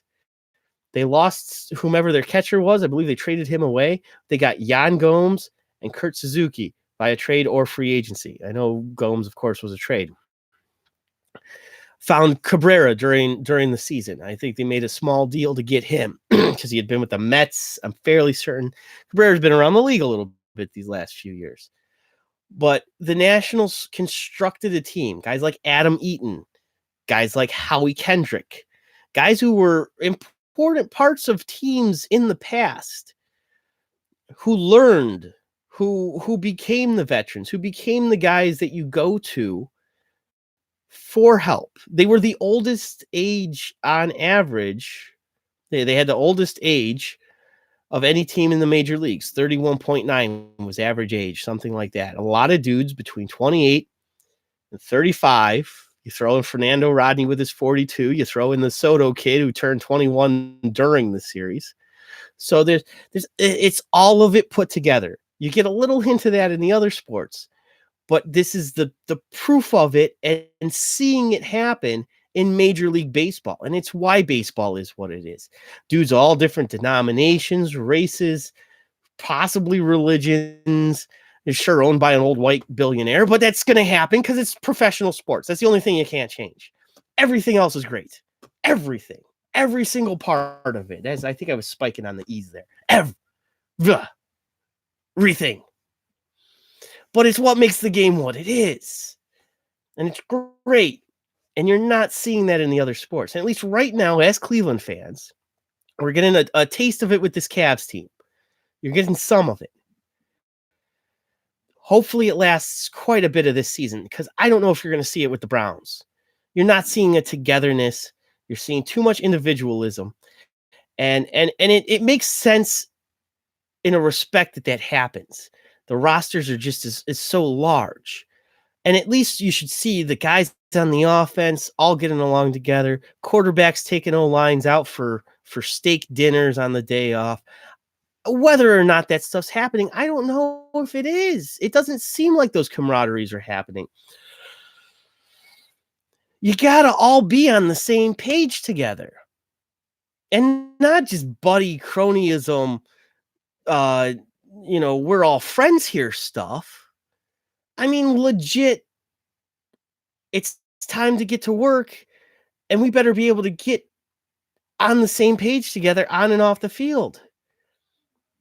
This all got built up to be what it has become. And then, John Hart never calling. So I didn't get to yell at him about why firing Terry Francona is stupid. And we have fans and media members and apparently fake Facebook Indians pages put it out. Jose Ramirez should be traded stuff. Whatever that nonsense was about. But that's the outside elements. That's even problems maybe within the organization. Everybody having to be the boss. Baker Mayfield's got to be the boss. Tony Grossi's got to be the boss. Be leaders. Lead. By example in everything you do.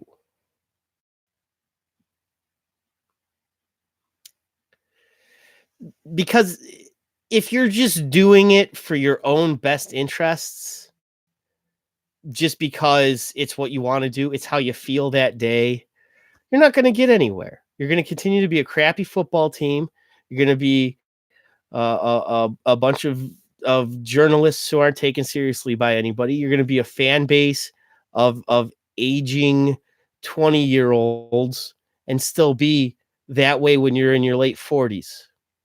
That's what a lot of those guys are. It's another reason why I don't have Brown season tickets anymore. I couldn't be those guys anymore. I would just turn into the other guys. The guys who didn't get it when Bernie was doing what he was doing and Marty was here, and it was all complaints then too from the same idiots who didn't appreciate winning.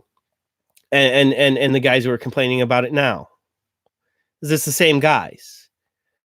And you want to, have the certain guys in all their various areas preaching stick togetherness in the fan base and preaching that it's everyone else who's dividing when they're dividing themselves. It's all just division to create division to get people to listen or view or read your little blurbs with your misspellings, your improper grammar, and using past and present tense in the same sentence That was amazing. That was Daryl Ryder or whichever one of the idiots on the real radio were. And I'm tired of it. Just, we got 4 weeks. Give me the next 4 weeks. Win ball games. Go 3-1. Look good.